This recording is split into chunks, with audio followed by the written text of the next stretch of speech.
possible sa hearing na magpa-file na sila ng cases. Ang target nila ay 2 weeks. So, magiging cases sa langit sa ALSCO and in other words, may nakita silang evidence, very strong evidence na gumagawa. Directly si Directly sa mayor ko. Okay. So doon sa siguro pinakamalaki rin kahapon was the fact na may dalawang cases there. Take mo doon. Actually, kahapon ko lang nalaman yan. So I communicated with the FBI kanina to get the details. So wala na silang binibigay. Pero itong unang alis ko, register at kumuha ng FBI clearance 2005. That's exactly the same year nung late registration ni Alice ko. So, hindi ko pa masabi kung ano nangyari, kung ito ay isang computer error or talagang merong original na Alice ko at kinopya lang ni Mayor Alice ko yung original na Alice ko. So wala pang updates sir dun sa analysis ng fingerprint? Wala pa. Kaya finalo up rin namin kahapon, wala pa. Pero ongoing na yan. Yan naman, magpo-prove na si Guo Huaping at si Alice Go ay isa. Dahil si Alice Go, si Mayor Alice Go, meron din siyang NBI clearance na kinuha, I think, mga late 2000s na yata. So yung magpo-prove na isang tao lang sila. Pero ako, confident ako, isang tao lang sila. Dahil obvious naman dun sa picture na siya yung Alice Go. Siya si Guo Huaping. And sabi rin ng AMLAC, sir, yung name Yes. doon sa bank.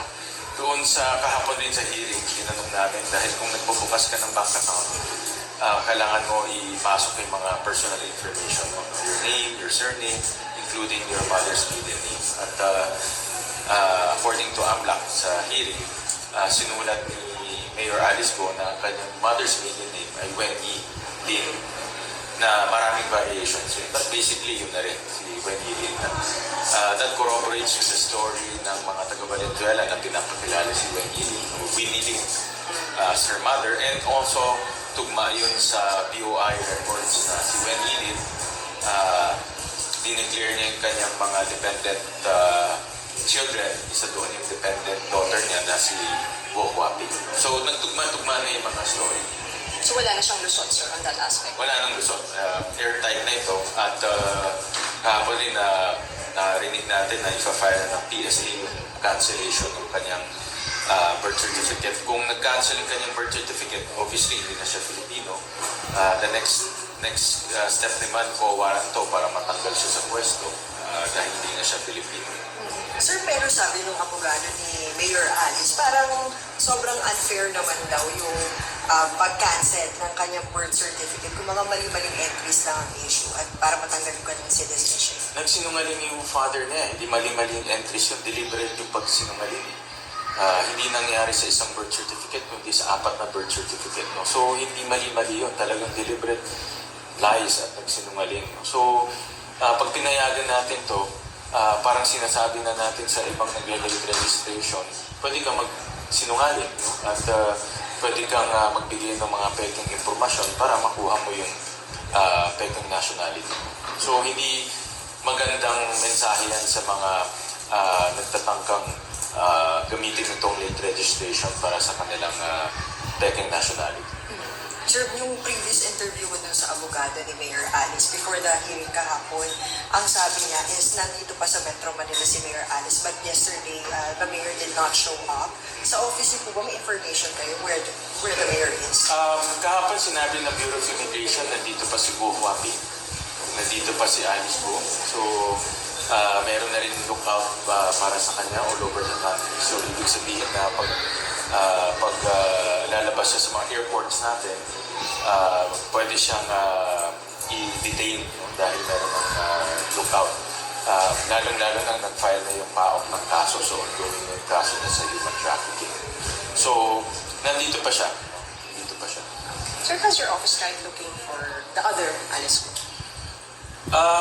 We have to get first yung information sa NBI kung talaga bang merong records. Like for example, I would assume na itong taong to. Pupunta siya doon, baka may CCTV, no? Baka merong, di ba pag pumupunta ka, nagsasign in ka. So baka may ibang information na magpapatunay na itong isang alis ko ay totoong tao. Kung may CCTV, mas maganda para malaman natin. So, but based on records right now, lumalabas parang may dalawang alis ko. Pero nalaman ko itong, parang narinig ko itong unang alis ko, one time lang kumuha ng NBI clearance, yung 2005. So, tingnan rin natin yung angulo na yun. So, medyo raw pa yung information na nag-conclude. Sir, bakit kaya kailangan mag-steal ng identity if ganun na yung case? Well, in my personal theory ko ito, siguro iniisip nila na maganda na meron ng existing na tao. Nangyayari rin yung identity theft. Nakita rin natin to sa mga ibang late registration. Ang ginagawa nila, kumukuha sila ng pangalan ng patay o pangalan ng mga nawawala at nilalagay nila dun sa pecking birth certificate. So, nangyayari rin yun. So, ang theory ko lang ay gusto nila siguro may totoong tao talaga. But that's my own theory. Para makapasok and to do everything else. Yeah, para ma-register yung para magamit nila sa late registration. Last na lang, sir, sa bayan comes to mo. Ay, sorry. Kung babay ka ka. Sir, on Alice po pa rin. So, nakasagbina na siya. If hindi siya pumunta next hearing, May mag-i-issue ng Detained na warrant. siya. Mag-i-issue ng warrant of arrest at ibibigay yan sa kapulisan natin para ito implement. So that's the next step.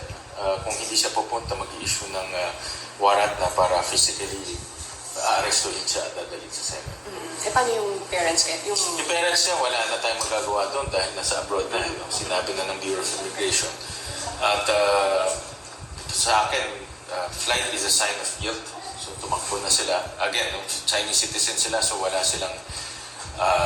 naman silang obligation na nirahan dito sa atin. So mahirapan na tayo i-implement yung suplina sa kanila. Pero yung iba, as far as we know, nandito pa sa Pilipinas. so yung hindi niya pag-attend, do you think it's a sign of guilt? I would say na naiipit na kasi siya at napo-corner na at lumiliit na yung kanyang mundo at lumalabas na yung mga ebidensya na siya si Guo Huaping. At the more she will answer and the more she will lie, magagamit yan against her in court. So I think hindi siya nag-attend dahil malalagay talaga siya sa mapapwersa siya magsinungaling o mapapwersa siya magsabi ng totoo. Sir, last na Alice, ano pong ma-advise niyo sa kanya considering na pwedeng maglabas ng warrant? Pag mag-attend siya sa Senate, no? At ang advice ko siguro magsabi siya ng totoo. Dahil in evidence, hindi na nila ma-disprove yan. Masyadong very clear na, daming corroborating evidences at mahirapan na siyang magsinungaling. No? So magsabi na lang siya ng totoo at sabihin niya kung sino yung mga nasa likod nitong Pogo, sino yung tumulong sa kanila para makakuha ng late registration. Tulungan niya na lang yung bansa natin na maayos yung sistema natin at mahinto yung mga criminal activities na nangyayari sa atin. So sorry, meron pa pala. May kasama sa presentation yesterday. Ayan si Mayor Alice, may Cassandra. Cassandra, yes. And ito, sino yan, sir? And ito po, may picture rin with PRRD. So, would you know, sir, anong details nitong pictures na to? Yeah, unfortunately, si Cassandra in-invite namin hindi pumunta. Sentro siya dito sa Porang Pogo Hub. Nakita namin siya yung nag-apply para sa Lucky South 99. Yung kanyang pangalan nasa Whirlwind Corporation as one of the incorporators. So, sentro siya dito sa investigation ng Porang Pogo Hub. May pictures rin lumabas kahapon na kasama niya at inamin rin ni Porang Mayor, Mayor Capi, si Cassandra Ong. So, sentro siya. At since hindi pumunta lahat ng mga inibitahan namin at mga may-ari ng Lucky South 99 at Whirlwind, malalaman mo na talaga may problema. Kasi kung wala kang tinatago, dapat pumunta ka na sa first hearing. At alam mo, di ba, may hearing. This was all over the news. So, hindi sila pumunta. So, makikita natin na tingin ko maghahanda sila magsinungaling rin. Or lilipasin lang nila ito hanggang mamatay yung issue. But definitely, hindi kami titigil hanggang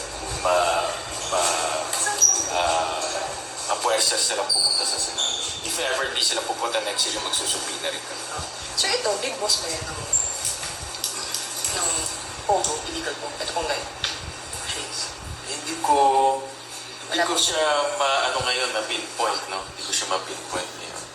Or does this prove na may connection siya talaga sa... Yes, prove yan na si Cassandra Ong at si Alice Go ay magkakilala. No? And if you look at the pictures, si Cassandra Ong is not an ordinary person. Meron siyang big bike. There are pictures also ni Alice Go na may big bike rin siya. Nakita rin namin yun. So, they share the same hobbies. Again, these are all personal observation and analysis. Ito kaya, sir? Anong connection with PRRD? Alam mo, as politiko, in picture with PRD, as politiko, dami nagpapapicture sa mga politiko. No? So, I don't want to speculate on that. Baka nagpapicture lang sa kanya.